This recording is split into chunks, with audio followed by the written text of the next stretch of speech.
যুবক রুটি বিক্রেতা, সে রুটি বিক্রি করে, চুলার মধ্যে রুটি সেকে, সে যে সালাম দিল আসসালামু আলাইকুম, যুবক বলে ওয়ালাইকুম আসসালাম। আহমদ ইবনে হাম্বল বলে, যুবক আমার যাওয়ার জায়গা নেই, সফরে বেরিয়েছি, খুব শীতে কষ্ট পাচ্ছি, রাতে যদি তোমার এই চুলা থেকে একটু আগুন পোহাই কোনো সমস্যা? যুবক বলে, না না সমস্যা না, আহলান ওয়া সাহলান, খুব সামনে আসেন আসেন, আপনি আগুন পোহাইলে আমার সমস্যা কি? সুবহানাল্লাহ পড়েন।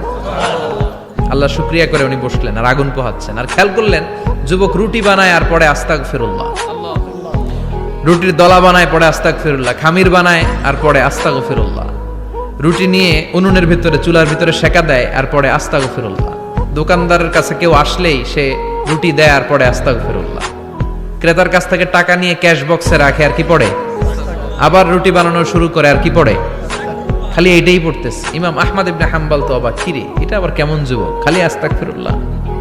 উনি প্রশ্ন করলেন, যুবক ঘটনা কি? আসার পর থেকেই তোমার দেখতেছি তুমি রুটি বানাও, রুটি বিক্রি করো আর পড়ো আস্তাগফিরুল্লাহ, মালাকা ইয়া শাবাব। যুবক বলে, আস্তাগফিরুল্লাহ আমার সবচেয়ে বেশি পছন্দের আমল, আমি সব সময় আঠার মতো ইস্তেগফারের সাথে লেগে থাকি আর সব সময় পড়তে থাকি আস্তাগফিরুল্লাহ, আর এর বদৌলতে আল্লাহ আমারে মুস্তাজাবুদ দাওয়া বানিয়ে দিয়েছে। আহমদ ইবনে হাম্বল তো অবাক, আনতা মুস্তাজাবুদ দাওয়া, তুমি মুস্তাজাবুদ দাওয়া রুটিওয়ালা? আমি এত বছর হাদিস পড়াই, আমিও তো মুস্তাজাবুদ দাওয়া না, আর তুমি রুটি বেচো বাজারে, তুমি মুস্তাজাবুদ দাওয়া, তুমি দোয়া করলে সব কবুল হয়ে যায়? যুবক বলে, না আনা মুস্তাজাবুদ দাওয়া, আমি আমার জীবনে যত দোয়া করেছি কবুল করে নিয়েছে কে? সব দোয়া কবুল করে নিয়েছে আল্লাহ, একটা দোয়া ছাড়া। কয়টা? আহমদ ইবনে হাম্বলের কৌতূহল, কিউরিওসিটি আরো বেড়ে গেল, কি সব দোয়া কবুল হয়েছে একটা দোয়া ছাড়া?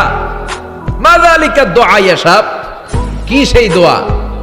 যুবক এবার বলতে শুরু করলো, আমার জীবনে যে দোয়াটা আল্লাহ কবুল করে নাই সেটা হচ্ছে, আমি আল্লাহর কাছে অনেক চেয়েছি, অনেক দোয়া করেছি, যে আল্লাহ শুনেছি এই জামানার সবচেয়ে বড় মুহাদ্দিস, তার নাম নাকি ইমাম আহমদ ইবনে হাম্বল, আল্লাহ তোমার কাছে আমার চাওয়া, আমি যেন এই ইমাম আহমদ ইবনে হাম্বলের দেখে মরতে পারি, আমি যেন ইমাম আহমদ ইবনে হাম্বলের হাতে হাত রেখে মুসাফা করতে পারি আর তার কপালে একটা চুমু এঁকে দিতে পারি।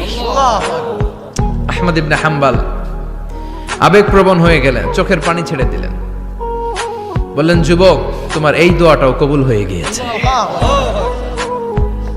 আহমদ ইবনে হাম্বলের দেখা আর সাক্ষাৎ পাওয়ার জন্য আহমদ ইবনে হাম্বলের বাড়িতে তোমার যাওয়ার দরকার নাই, আহমদ ইবনে হাম্বল তোমার দরবারে ছুটে এসেছে। আনা আহমদ ইবনে হাম্বল